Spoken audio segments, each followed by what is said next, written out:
the creation or siting of new districts and the upgrade of others into municipalities, well, that's receiving mixed reactions from beneficiary constituencies. For some people, it's good news, but the same cannot be said for others. In the Eastern region, for instance, there's controversy about the siting of a district capital at either Kukrintumi or Ebuakwa North over the weekend. Now, the Ochihene Amoto for repaying was outraged to know that some of his chiefs have secured an injunction to halt processes leading to the creation of a district capital in one of the two towns I just mentioned. Now, just a few days ago, yesterday to be precise, in the Ashanti region, there was a clash between two youth groups over the siting of another district capital. But what's in the siting and creation of a district capital really? For which reasons we are having all of these? Well, Mr. Eric Osai is a local governance expert, and he joins me in studio with more. Thank you, sir. Thanks for your time. Pleasure. Great. So, before we begin this discussion, let's we'll reach our Ashanti regional correspondent to give us some updates on what happened yesterday. But really, you are the expert. Just help us understand. For some people, especially those in urban centers, this is just another process. I mean, we are just creating districts and new municipalities, upgrading others. What exactly is in it? For which reason we are hearing of conflicts in yesterday and other places? Thank you very much. I think it's all about information. If you are creating a new district or you are elevating one from one status to the other, it's about ensuring that you bring development and good governance closer to the people. Now, what I hear people saying is about the siting of the district capital. What people do not understand is that a lot of factors goes into the determination of where to site a district capital. One of them is availability of land for future expansion. Because once a district assembly is created, you get other businesses following up to set up district offices. So you should be able to have enough space. Two, you don't create a capital in an area that is already developed. In that case, you don't use development as a growth pole.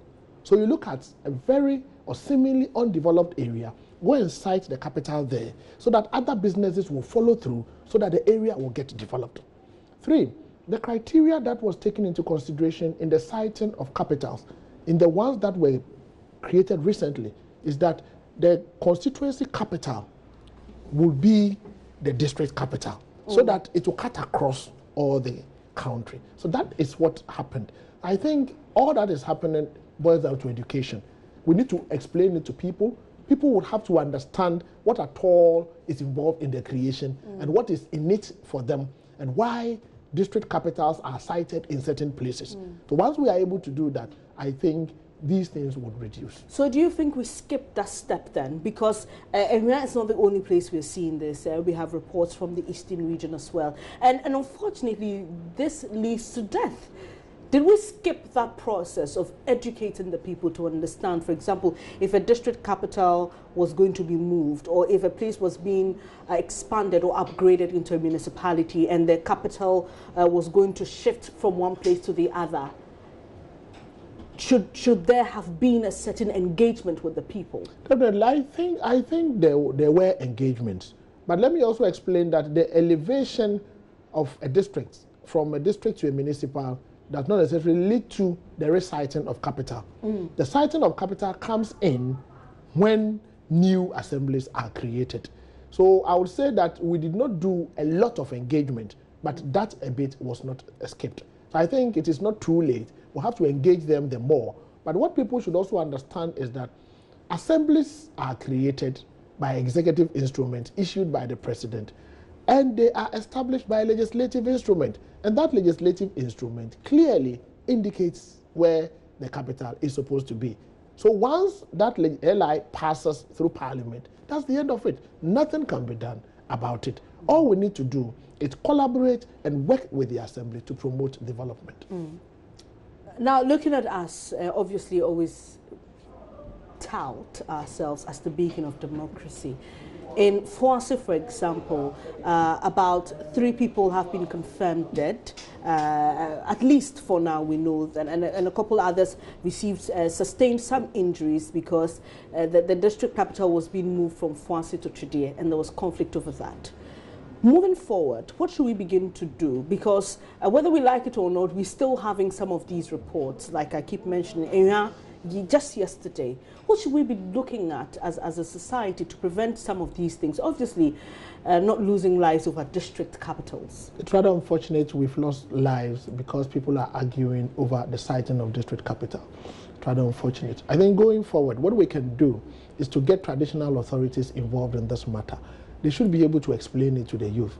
I also advise the National Commission for Civic Education and all other institutions to get involved so that we'll be able to educate them. It's all about education, but I think traditional authorities have a big role to play in this regard, and they will have to collaborate with the Ministry of Local Government and all the other agencies to send a message down there that siting of district capital should not lead to death.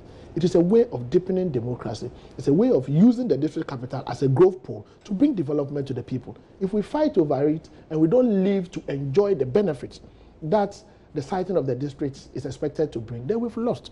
So I'm pleading with all Ghanaians that the LI has passed. We have cited the capital there. Chiefs should get themselves involved. Let us talk to our youth. Let them rather collaborate with the assembly and hold the new leadership responsible so that they will bring the needed development to them. All right, I'll have you hold on and let's get onto the phone and speak to our Ashanti regional correspondent, Mahmoud Nuruddin, to bring us up to speed with the latest from Area. In fact, unfortunately, he was caught up in the chaos and was attacked as well. Angry youth broke his camera and hit his head with a stone. Yes, it was that bad. Hello, Nuruddin, how are you doing this morning? Hello, I'm doing very well. Okay, I'm strong this morning. Tell us exactly what led to you sustaining that injury. Well, yesterday we went to the community. I was trying to gather some facts and some information for so that I could file my report. So we went to the community. We're going around speaking to the people, and then actually we were with the police. So we came back onto the street, and I was walking in between some police officers. So I didn't know somebody was behind. I mean, a guy was between two kiosks.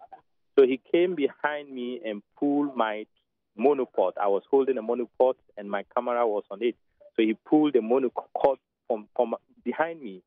So I struggled with him because I struggled with him. I pulled him and he also pulled me. So I realized how I was, I almost overpowered him. So he pushed the monopod against my head, and it fell down, and the camera destroyed. So we chased him into the community, and we couldn't trace him because of how the buildings have been, constructed here. We couldn't trace him. So that was what happened. The police later also searched around, and they couldn't find him. So we are still asking the resident on how we can get to know who did that.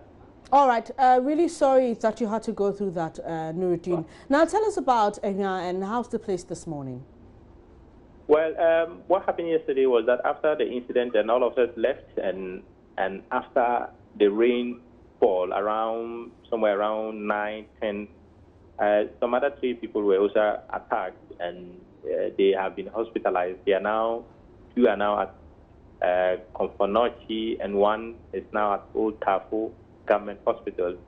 We understand that they were returning from somewhere. I mean, we actually have not been able to establish where they were coming from, but we understand they went out, and because of the rain, they couldn't come back early. So when they were returning, and some group of people attacked them and stabbed them, and so they have been sent to these 2 health facilities.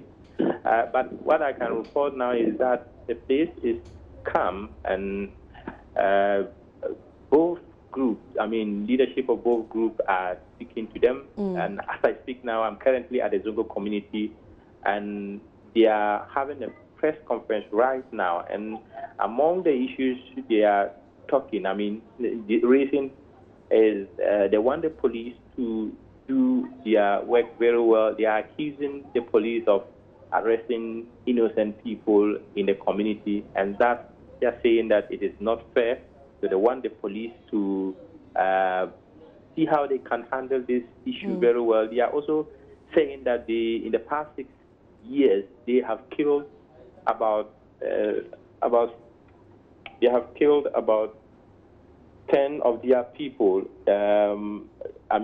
10 of their people. Nuruddin, when you say they, do you mean the police or the other youth faction? I'm talking about the other youth group at the Zongo side. Okay. They are saying that about in the last 6 years, they have killed about 10 of their people, and so they haven't heard anything from any the security. The security actually have not done anything about it, and so they want the security to look into that. Okay. Sorry to cut in, but Nuruddin, I just want us to put this a little bit into perspective, because this same community was in the news about a month or two ago, and there was a certain meeting at which an agreement was met, right? Yes, exactly. Okay. Among them was the banning of the funeral, funeral and gatherings in the community, and they also talked about the establishment of a police station. And so, according to the district chief executive, we spoke to him earlier, Nana Ose Asibe. He explained that they'll be able to enforce those, measures that they actually agreed in the last meeting. But the police station is here to be, well constructed. They are trying to clear the place and get policemen there. But he also complained about the number of police personnel in the area. He's saying that the numbers are not enough to provide security to the people. And I must say that when I walk through the street, I can really actually say that what the district chief executive is saying is the truth, because the presence of the police here are not all that much, and I think that the district chief executive has really speaking what is on the ground. So he's saying if they get more police personnel in the area, they will be able to manage the situation and calm the nerves of the youth. Finally, Nuruddin, so what are the different youth groups calling for with regards to citing the district capital? Hello, Nuruddin. Are you on the line? Yes, I'm asking, what exactly are these youth groups calling for with regards to the citing of the district capital? Well, because of this issue of the attack and killing, we are not really, talking about this for now. Okay. They are so much interested in how lives have been lost. In the area, all right. The peace in the area will be sustained. Okay, we'll leave you to stay with that press conference and definitely get back to you on details of that. Well, you heard for yourself, obviously, my own colleague who's also been attacked as a result of this whole issue. But clearly, for those who are fighting for district capitals either to be moved to their communities or not moved away, the argument really is that once the district capital is cited here, we have better development because the focus is on us. No, that's a wrong assumption. Once the district capital is cited there, it means we initiate development from there. So what they should understand is that holistic development is what we promote, irrespective of where the district capital is. If the district is preparing its annual development plan, they prepare it in such a way that it will cover all the electoral areas within that particular district assembly. So I would advise those who are harboring or assuming or making those assumptions that it doesn't work like that. The fact that we cite a district capital in your area does not imply that will accelerate development in those areas than other areas. But these people have experienced it. In Francis, for example, I remember one resident saying, look, if you move the district capital from this place, we won't see any development. We are so used to this place being the center of attention. Everything comes here first.